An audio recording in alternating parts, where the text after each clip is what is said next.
Ma'am नुंगाइबिरी ma'am आई ngasi su ma'am the blog अनोबो म खुदोल तमजरके आई ngasi की ब्लॉग सिको आइना उच्चतरी से आई से कोई की चाक चाज लाओना आई से चाकवे बको चाकवे से कोई की अध्याध्या ने बा मासे रशियन की अहल ने अध्याध्या हाई ब मीनिंग से इंग्लिश ता अंकल ने बको मासे कोई की बिल्डिंग द प्लॉट लेमिने बा अदो मासे मागी युम से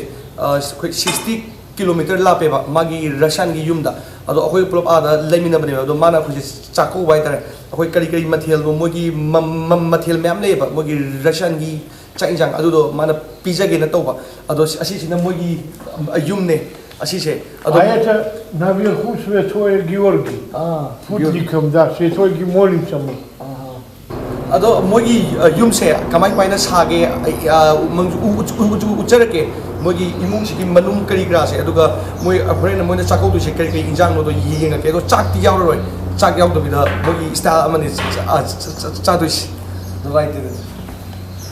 मोगी इमुंगी टीवी ने मोगी चाखम जे उलके आइना ले जे मोगी चाखम ने असिदा नुपी खोगी देदगी नुपी ने yen kana yari mas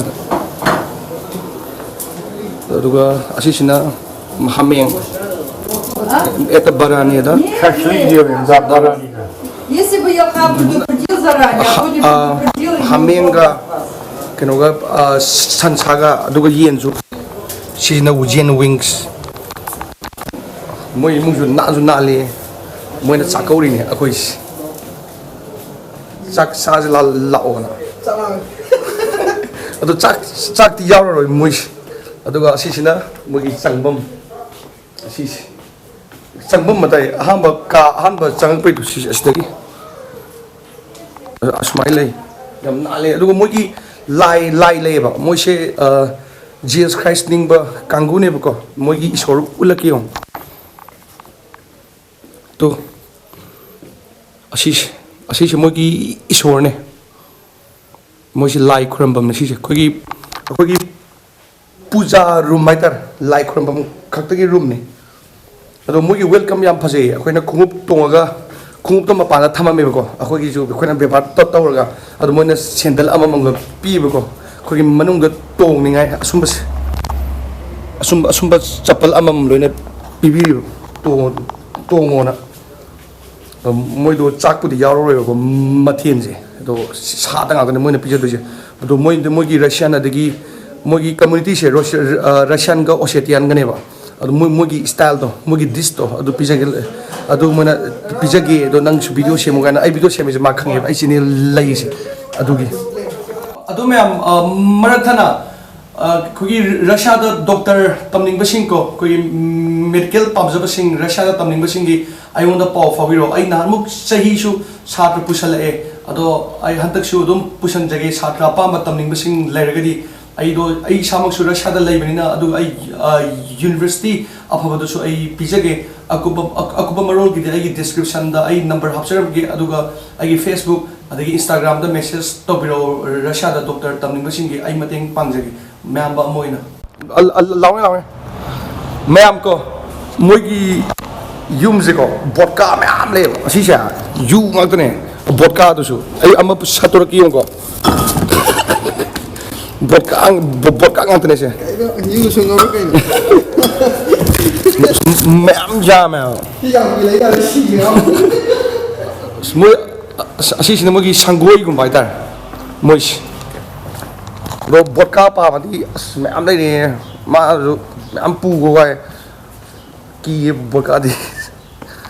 अइना हुजिक लैबा मफम से सिजना मोइ इमुंगी मनिंग नेबा सिसे सि मोइसे वर्कशॉप सु तोय मोइ युंगिनी मोइना काब्रागा सांतोबदो अदुदुगा सिदना मोगी फार्म ग तोबदो पोचै ग थाबी खोटपी तोय हा अमाने सिजे युगुंबा सुंगबने अबियर गी असुंबसे सुंबा असिगी चरुगुंबसे को थादो मोगी सिदगी यु सुंबगी स्टाइल सु तौनेबा सिजे मोगी बियर गुंबा सुंगे असुंबसे nongmai nei bra लम दियम जावे मोइस साइगी जगह सिना अखोगी सासलिक तौदनेबा इंजांग थोंबदिंग साइ किचन दा थोंगेबको अदुगा सिना अखोगी सासलिक तौदेबा अमा barbecue तौदेबा Cina May थागलिस 시 뭐 이문기 마탁네 뭐 윰기 마탁 아시다나 사제 야이버두디 asuma barbecue to budi imung to do manam chele ni na adugi injang atopadi manung da loina thongore ba sai kitchen da do sidana saje yai video akoi se mai hagot pado khoi gi de gi nupi ne mana mating pang birin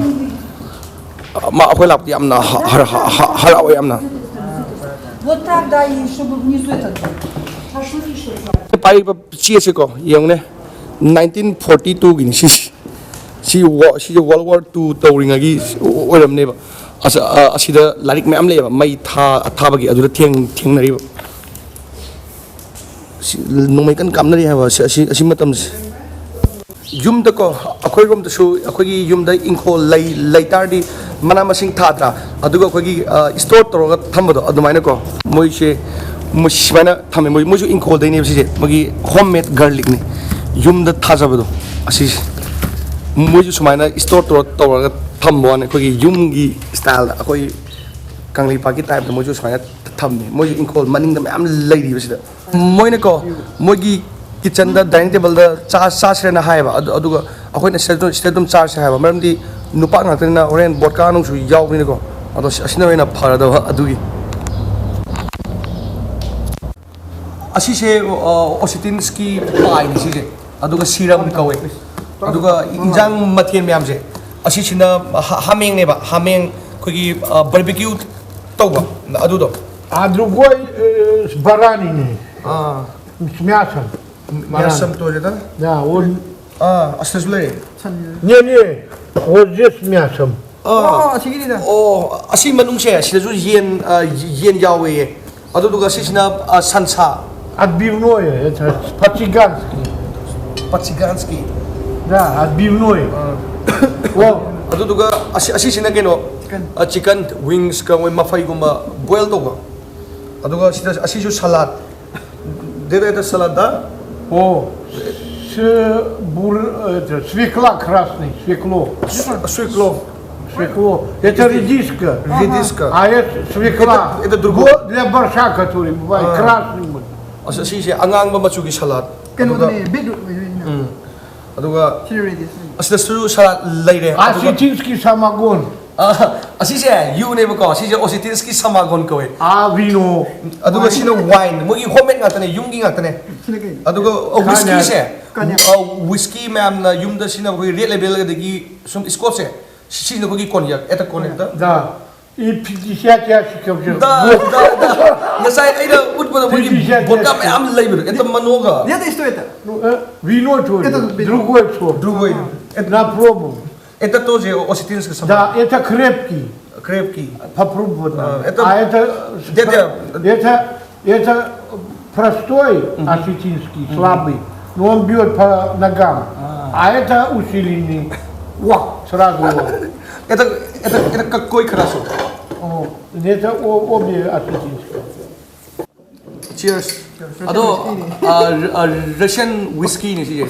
Ossetians whiskey ado yu thayno keno to bana ti mi gi la ne mudi welcome ne ba am tang mo pai ta yadina thak ado ai thak sab ni na nuai ti chin thi do ado dia di thak tre deda sibonia tini pi da patamusta da madi akhoi horen lor ga tin do ne ba do gi А как я пью? ju thaga gai do ma thong ne akhoi tin pi do ado gi madi thak tre da vai is possible sai Спасибо большое. Кан. kalli si dia akhoi akhoi si sakau ni ba yum to ta di sak yaw da ne do mogi sakau ba ji mathen di ame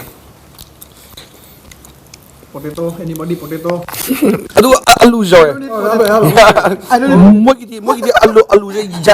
yamna achana ba ne I don't need potato. I just want just one. Ты в городе кушать уже не будешь. Да. gi me mathen se amam to ina taste tor ke ba han ba se hojiki hamenga yen ga to ba pai se sian to ge si je mi amani sab da hai na ni hau shoy ruwa si je san ne ba asi san dong ba mo gi Russian style ne ba asi ju yin ꯑꯩ mark ꯄꯤꯔꯛꯀꯦꯕ ꯍꯥꯎꯕ꯭ꯔꯦ ꯃꯣꯏꯁꯦ ꯍꯩꯅꯗꯕꯁꯨ ꯂꯩꯕꯅꯦꯕ ꯀꯜꯂꯤ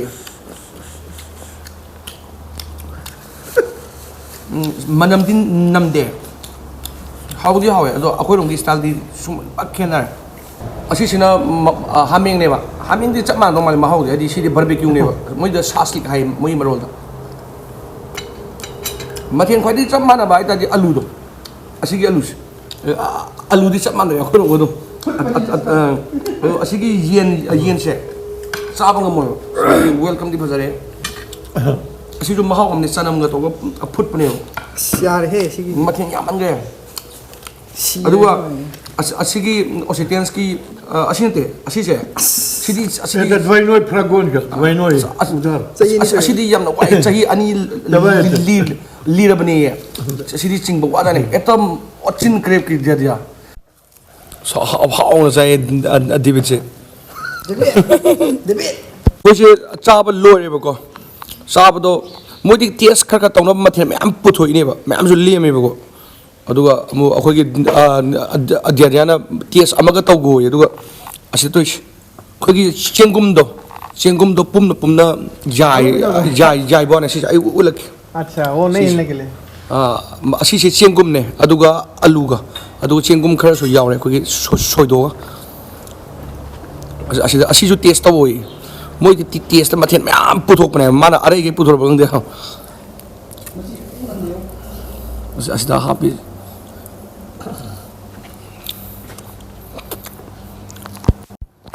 ꯆꯦꯡꯒꯨꯝꯅꯦ ꯆꯥꯏꯁꯦ ꯌꯥꯝꯅ ꯍꯥꯎꯅ ꯆꯥꯏꯁꯦ ꯈꯔ Я ꯁꯤꯗ теперь не вкус. ꯆꯦꯡꯒꯨꯝꯅꯦ ꯁꯤꯁꯦ ꯑꯩꯁꯨ ꯍꯥꯎꯕꯅꯤ ꯗꯥꯏꯔꯦꯛ ꯆꯥꯁꯟꯈꯤ ꯈꯨꯠꯅ ꯄꯥꯏꯔ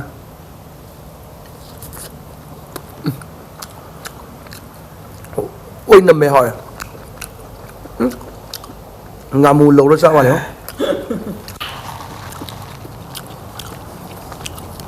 Все пыльная, все пока пыль туда-сюда. Барабан, что ли? ꯑꯩꯈꯣꯏꯁꯦ ꯆꯥꯕ ꯊꯛꯄ ꯂꯣꯏꯔꯦ ꯑꯩꯈꯣꯏꯁꯦ ꯆꯠꯅꯗꯕ ꯊꯣꯛꯂꯛꯑꯅꯤ ꯍꯧꯖꯤꯛꯁꯦ ꯄꯨꯡ 4 ꯇꯥꯔꯦ ꯑꯩꯈꯣꯏ ꯁꯤ ꯄꯨꯡꯗ ꯑꯗꯣ ꯄꯨꯡ 2 ꯈꯥꯏ ꯈꯦꯠꯅꯩ ꯌꯨꯝꯒ ꯁꯤꯁꯤꯅ ꯑꯩꯈꯣꯏꯒꯤ ꯗꯦꯗꯤꯌꯥꯒꯤ ꯅꯨꯄꯤ ꯁꯤꯅ ꯗꯦꯗꯤꯌꯥ ꯃꯥꯒꯤ ꯃꯌꯨꯝꯁꯦ ꯌꯦꯡꯉꯨ ꯃꯥꯏ ꯌꯨꯝꯁꯦ ꯎꯠꯂꯛꯈꯤ ꯃꯥꯏ ꯃꯌꯨꯝꯁꯦ ꯆꯥꯎꯋꯦ ꯌꯥꯝ ꯑꯗꯨꯗꯣ ꯃꯥꯒꯤ ꯒꯥꯔꯗꯦꯟ ꯃꯆꯥ ꯑꯃꯁꯨ ꯂꯩ ꯂꯩꯒ ꯊꯥꯔꯗꯨꯒ ꯑꯁꯤꯗꯅ ꯃꯦꯟ ꯒꯦꯠꯅꯦ ꯁꯤꯁꯦ ꯒꯦꯠ ꯃꯣꯏ ꯁꯥꯏꯁꯦ ꯁꯣꯔꯣꯛꯁꯦ ꯎꯠꯂꯛꯈꯤꯕ ꯌꯦꯡꯉꯨꯀꯣ ꯁꯤꯁꯦ ꯚꯤꯂꯦꯖ ꯑꯦꯔꯤꯌꯥꯅꯦ ꯁꯣꯔꯣꯛꯁꯦ ꯑꯗꯨꯒ ꯑꯩꯈꯣꯏꯅ ꯂꯩꯕꯗꯨꯒ 60 ꯀꯤꯂꯣꯃꯤꯇꯔ ꯂꯥꯞꯅꯕꯅꯦꯕ ꯁꯤꯁꯤꯅ ꯃꯣꯏꯒꯤ ꯌꯨꯝꯅꯦꯕꯁꯦ ꯃꯣꯏ ꯒꯥꯔꯤꯁꯤꯗ ꯂꯩꯔꯦ ꯑꯗꯨꯒ ꯒꯥꯔꯤ ꯑꯍꯣꯡꯕꯗꯤ ꯃꯄꯥꯟ ꯊꯝꯃꯦ ꯑꯗꯣ ꯑꯇꯥꯡꯕꯗꯤ ꯃꯅꯨꯡꯗ ꯃꯥꯏ ꯅꯨꯄꯤꯅ ꯊꯧꯗꯣꯔꯦ ꯑꯩꯈꯣꯏꯁꯦ ꯃꯣꯏꯅ ꯍꯧꯖꯤꯛ ꯊꯤꯜꯂꯅꯦꯕ ꯁꯣꯔꯣꯛꯇ ꯂꯩꯔꯤꯅꯦ ꯃꯣꯏꯒꯤ ꯒꯥꯔꯤꯗ ꯑꯁꯤꯗ ꯊꯤꯟꯕꯤꯗꯣꯏꯕ ꯑꯗꯨꯒ ꯃꯣꯏ ꯂꯩꯀꯥꯏꯁꯤꯗꯤ ꯌꯥꯝ ꯁꯣꯔꯣꯛ ꯃꯄꯥꯟꯅꯦ ꯑꯩꯈꯣꯏꯁꯦ ꯆꯠꯇꯧꯔꯦ ꯃꯣꯏ ꯊꯤꯟꯕꯤꯗꯧꯔꯦ ꯗꯦꯗꯤꯌꯥꯒꯤ ꯀꯥꯔꯅꯦ दस विधान ममा जेजागी कार पोस्ट अब कार थिन बिदरे माइ गाड़ी अहुंग बगैदि सिदल मपा ओइ थमिस अतांग असिग मनुंग थमिस मा असिसे केनो ने मोगी लाई खोरमबमनी सिजे मोगी विलेज की लैबा गाड़ी दगी सुम थौरगा माना मैम ताकपी असि मपम असि ना Птица фабрика. सिजिना कोगी चेक साबमनी असोंगिस मोइ खुंगंने खुंगंग ओरसो याम मसा याम नानबा खुंगंगिदा मोइस खोइसे यौरे सिदा गाड़ी थौग्रे अखोगी देदियादो अदो आई ब्लॉग से साइड लोइसनजरगे अदुगा माना सुमाइना चाजिना कौबसे कुइरेबको अखोइना चत्तबनेबा अदो नांगेदो सुटीगुबा फंगदबा ngasi थांजनेबा थांजगा नोमाइजिगदि सुटी थायबा अदुगी चाक चाबा चलुबा अदुगा आइगसु यामना लुना तिने बजगी अहनजे अदुगा अहनना थबक तौरिसे अखोइन आइना लेबा मफमदो अदुदा थबक तौबनेबा आइना लेबा होसिस लेबा मफमजिदा अदुगा मानागी मफमदा यामना लापेबा 60 किलोमीटर होजिक नुमिदांगी पुंग तरुंग खाई तारे होजिसे तारे तादोरे अदो मैम आई ब्लॉग से साइड लोशन जरगे अदुगा सिगदी लापनरसे मथंगी वीडियो दा मुक थेंगनरसे दास विदानिया याई फरे मैम